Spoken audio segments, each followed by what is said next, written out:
couple of Centrelink's errors. Without a Trace is the Hollywood hit with an Aussie twist. Its two biggest stars were born and bred here, and they've held on to their down-to-earth knockabout attitudes in a town where the line between fantasy and reality is very easily blurred. You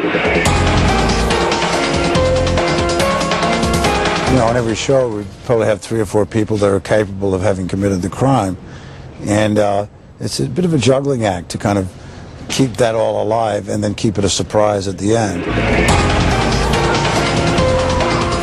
Abducted, murdered, or simply run away. Without a Trace is a drama which solves the mystery of missing persons, using the theory, learn who the victim is in order to learn where the victim is. I loved going through the mystery, seeing what, trying to figure it out, and then actually having some resolution at the end. It's actually good for me. Are you ever surprised by the whodunit at the end? Constantly. Yeah, I'm really bad at picking them, though. I'm always like, oh, it's definitely this person, and I'm completely off. What makes this LA-based show even more captivating for Australian audiences is the fact both leads are homegrown.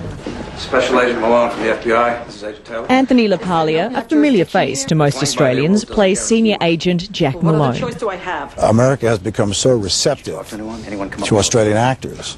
They're really able to roll with the punches and go with the flow, and probably require less maintenance than perhaps American actors do.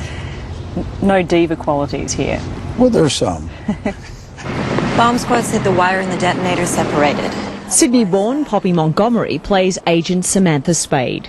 Anthony and I will have some private sort of in-jokes when we start speaking in Australian accents, and we laugh about it and try and teach everyone on set how to speak with an Australian accent. It's hard. Most people can't get it.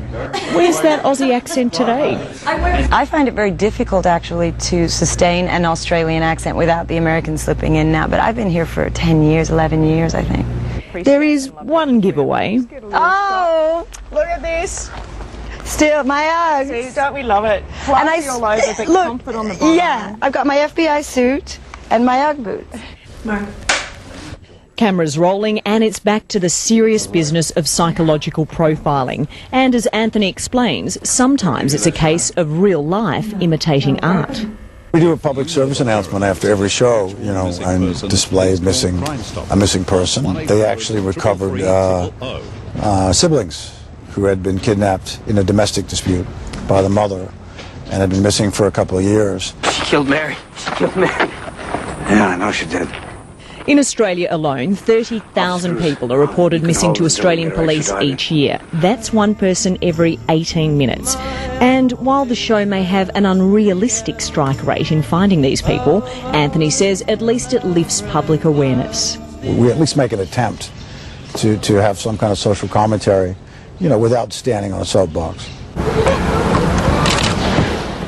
While Anthony is kicking goals on set, his real passion is soccer. I've been playing since I was about 9 years old, and just in your blood. So much so, he bought into Sydney FC. Luckily, the games are on the weekend, so if I catch the last flight out on Friday, I end up landing on Sunday. I can watch the game Sunday, fly out Monday morning. Do you tell your big bosses where you've been? No, but they, what I do with my weekend's up to me. Go to the soccer on a weekend from LA. Elise Mooney there in Los Angeles, and you can catch Anthony LaPaglia and Poppy Montgomery in the latest episode of Without a Trace tonight at 8:30 here on Channel 9. Coming up